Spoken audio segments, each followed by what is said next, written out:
Welcome back to FPV Reviews. My name is Spike, and today we're reviewing the XUAV Skua. The Skua may not be the best looking plane out there, but it does promise to be a very useful FPV platform. So let's go over the basic parts and see what you get when you order your Skua.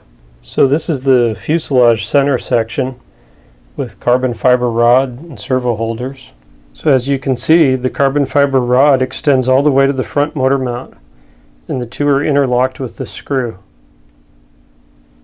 You can also see that there's several degrees of downward thrust built into the motor mount itself, that giving you the correct down thrust for the motor. This is the center bay for the top part of the fuselage. There's a cutout in the carbon fiber and the plastic here for your wires, which are coming from the tail. So they'll come up here and they'll come out where they can plug into your receiver. I think the manufacturer means for the receiver to be located here. There's plenty of room in here. Looks like there's about just over 10 inches in this bay. So there's probably plenty of room for your ESC, your receiver, maybe even autopilot would probably be a good place to put one, as it's close to the center of mass of the aircraft. Back here at the servo tray near the tail, if we flip that over, there's also a cutout in the carbon fiber for the servo wires to enter at that point. And back where the tail attaches, you'll see holes that are already pre-drilled for you for the screws that hold the tail on. And hopefully this shot gives you a pretty good idea what the airfoil is like. I measured the airfoil at 12.15% thickness to chord ratio. So that should give a pretty ideal ratio for distance flights. And this is the bottom where the pylon attaches to the center section of the upper deck. And it looks like the carbon fiber boom for the tail is roughly 18 millimeters in diameter. And this is the foam hatch that goes over this area. It gets held on by two screws at the end, as you can see there.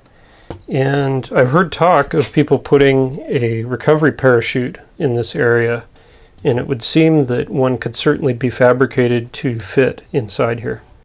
So this is the tail of the aircraft, the parts that make up the tail. This is the vertical stabilizer. By the way, this is called a crucifix tail when the rudder extends below and above the elevator. The vertical stab here, it's fairly thick. There is no carbon fiber reinforcement. There is a plastic insert, and you can see where the screw goes through that and the carbon fiber, so that's very solid.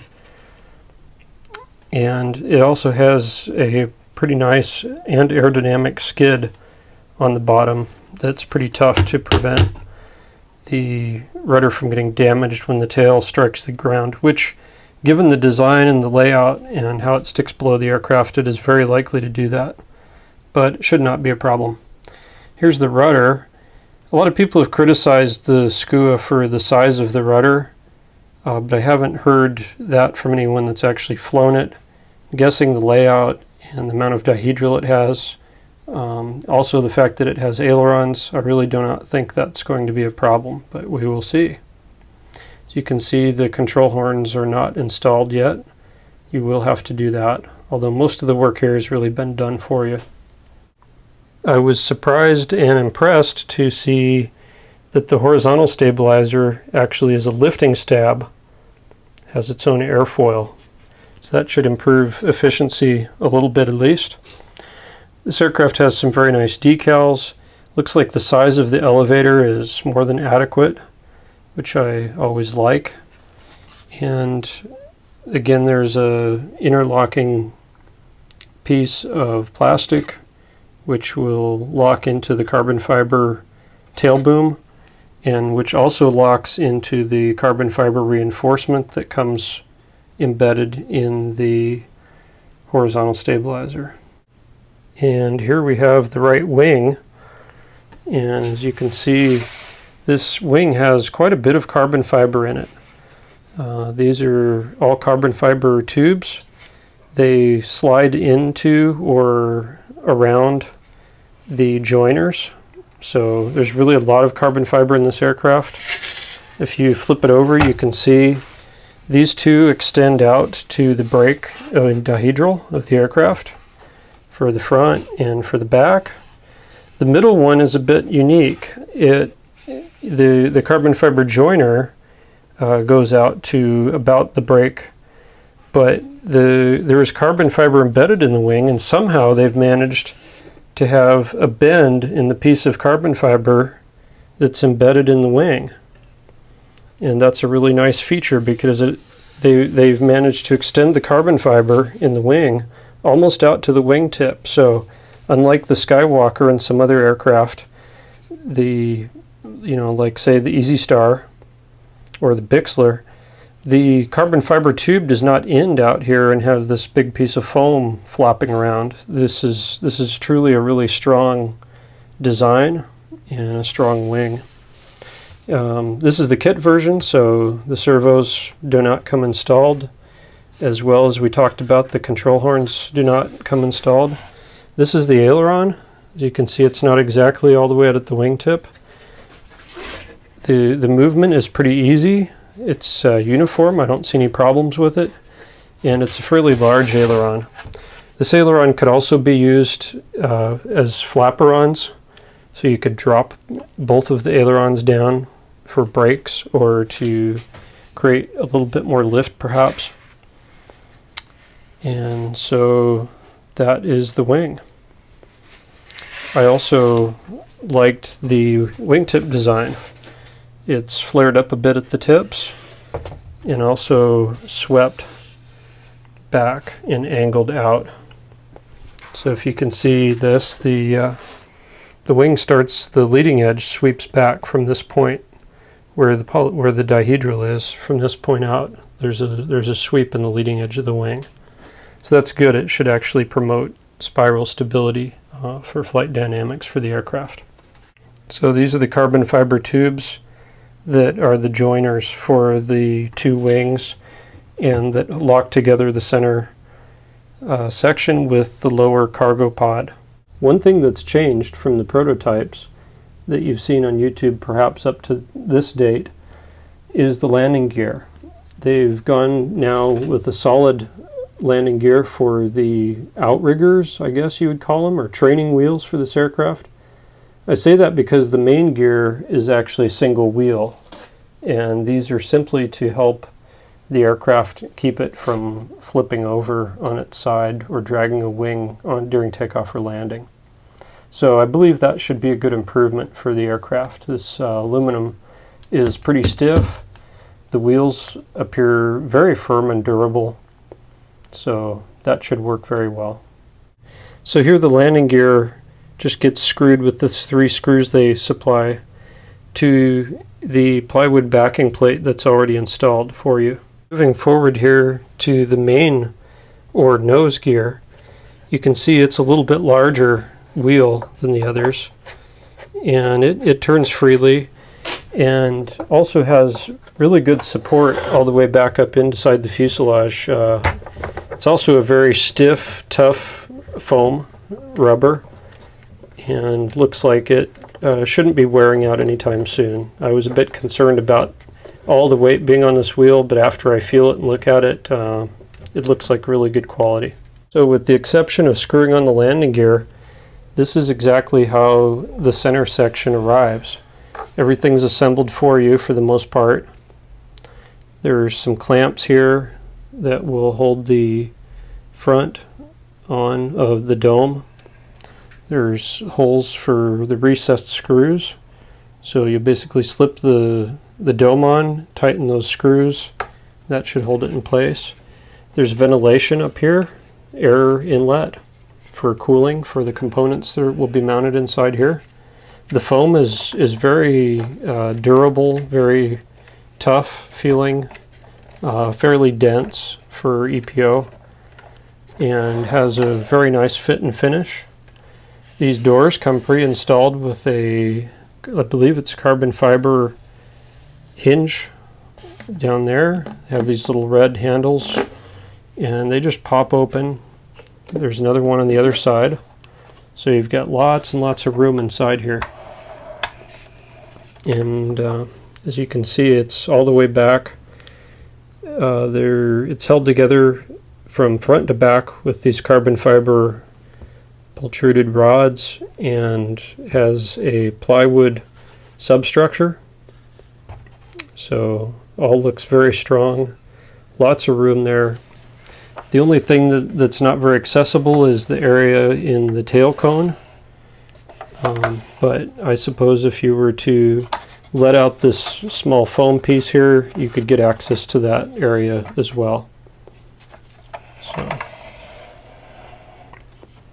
and moving up to the pylon, there's these plywood parts that go up and lock together with the wing spars, so that's very strong. I don't really see the pylon as being a weak area in this aircraft.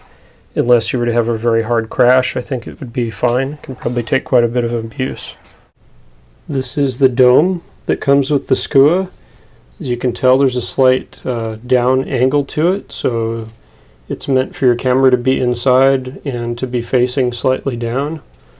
And as you can see, looking into it with the camera here, we're gonna have a look in here. The optics are pretty good inside. We have a lot of reflections in here, but you're really not seeing much distortion in the edges. So I was, for a piece of plastic, I was fairly impressed with the minimal amount of distortion that I did see. And it comes with these small carbon fiber pieces, which I guess glued in right here, and those are the ones that interlock and hold it on to the fuselage center cargo lower pod. So here's the hardware that comes with the Skua. First, you'll see here there's a few pieces of Velcro, sticky back Velcro they've given to you, a couple of different size Allen wrenches, the push rods for the tail, push rods for the ailerons. Also for the ailerons is this Y connector, so you can join them together with your radio, just in case you don't have one of those. And a few packages of control horns. Looks like they're different for the tail as they are for the ailerons. And a few set screws and collets that fit the push rods, and a few screws to hold the tail together and the dome in place. The Skua does come with this manual, but about the only useful information in it here is the center of gravity and the recommended power setup. Of the 3 carbon fiber wing joiners, the large center wing joiner fit fine, but I had to modify the other 2. I had to shorten each one of them by approximately 1 inch to get the wings to fit together properly. Another thing I did, you can probably see here, I took a little bit of sandpaper and chamfered the ends of all the carbon fiber rods just to make sure they fit together through the center fuselage section more easily the first time. That helps for setup in the field.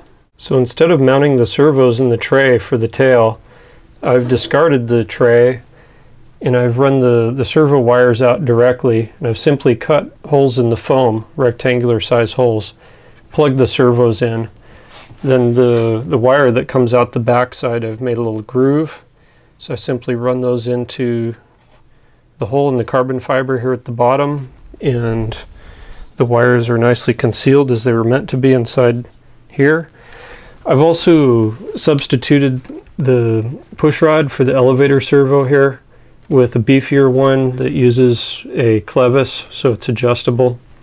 I was a little worried that the one that came with it, you can probably see there, is very small, very flexible.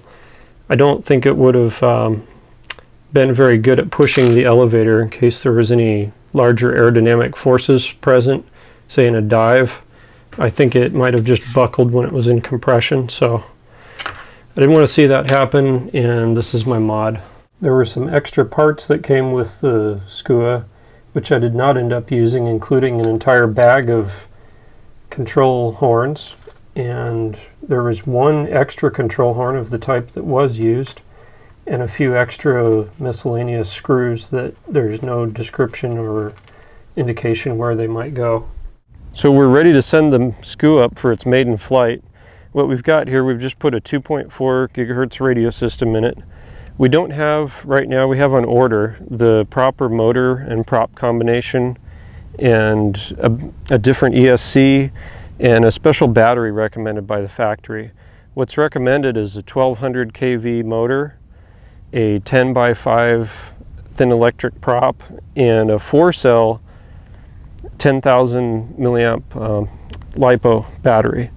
What we have is a 3-cell setup. I'm running a 3-bladed prop so that I can get enough amp draw out of the motor. I think it'll fly just fine with this. We'll do later testing with the proper recommended setup. I'm noticing there are some prop clearance issues. The 10-inch prop does fit, but it looks like it'll be a problem putting anything larger on that.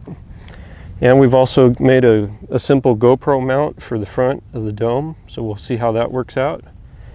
And we'll send her up for a flight. It's a real nice day, very, very gentle breeze, and let's see how she goes.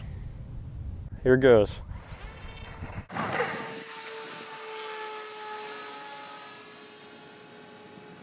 There's the trim for flight. Looks like there's just a slight left turn, left bank, and she's hands off already, so I've got to say she's stable. Give a little bit of rudder trim. 3, 4 clicks of rudder. Looks like that just about does it.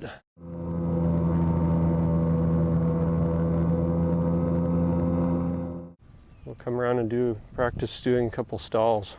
So we'll pull the power back, pull the elevator all the way back. There. Very gentle stall.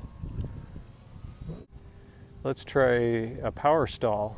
See if there's anything bad going to happen, and be with the power on.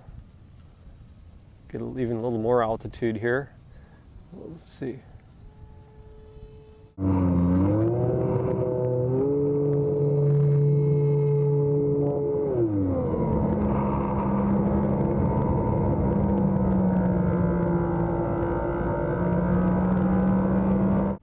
Not much happened, so very good power on stall characteristics too. So it's definitely a beginner's plane, or could be, and definitely an easy plane to fly. You're not going to have to put a lot of thought into flying the airplane as opposed to looking around and getting a good view from the air, FPV.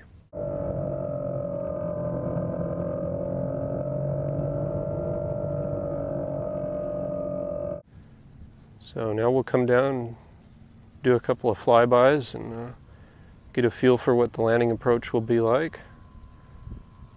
Very easy on the approach.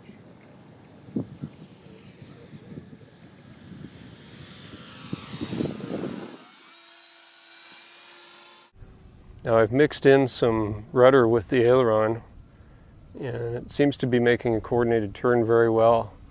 One thing we can do to test that, we'll bring it around here into the wind so we can, and towards us so we can watch the tail. We'll kind of yank the ailerons back and forth and see how much it yaws.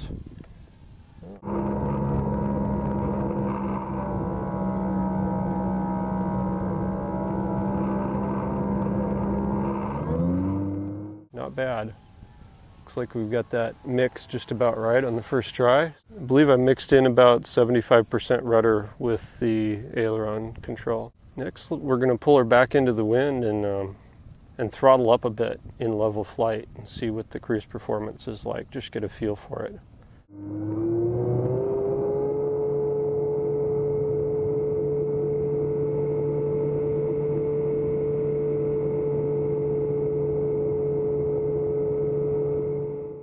A decent cruise performance for a slow flying airplane.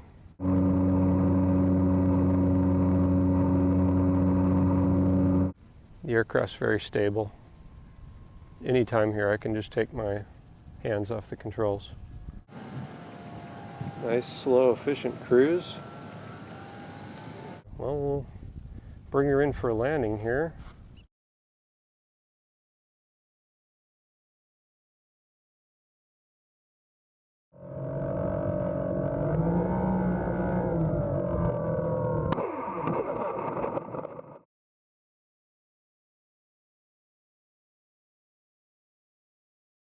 There is no ground steering, so when you line it up on the runway, that's just about what you're going to get, whatever direction you're going, and you want to make sure you land into the wind. So that was very easy. It flared out real nice, didn't drop a wing or anything, and beautiful. So another thing a lot of people have been asking is, can the Skua fly without the gondola or the pod, the lower pod attached? So here we've managed to configure it to do that. It was kind of difficult to cram the battery inside. We're just using that 5,000 amp 3-cell we were using earlier. And we've had to add a bunch of weight. I found some sockets in the trunk of my car. It took 3 deep sockets there to balance it out. But because people have been asking, we're gonna see if it can be done. And I'm guessing it'll fly. Might be a little hard on the prop for landing, but let's find out, see what happens.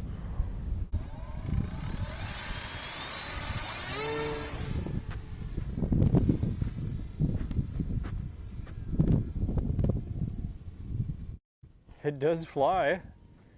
The climb out was pretty steep, probably just because of the way I hand launched it. The Skua is stable in this configuration. Loops are possible, other mild aerobatics.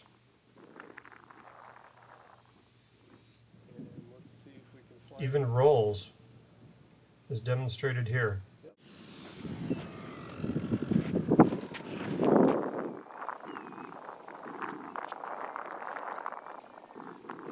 Please like this video if our review has been useful to you.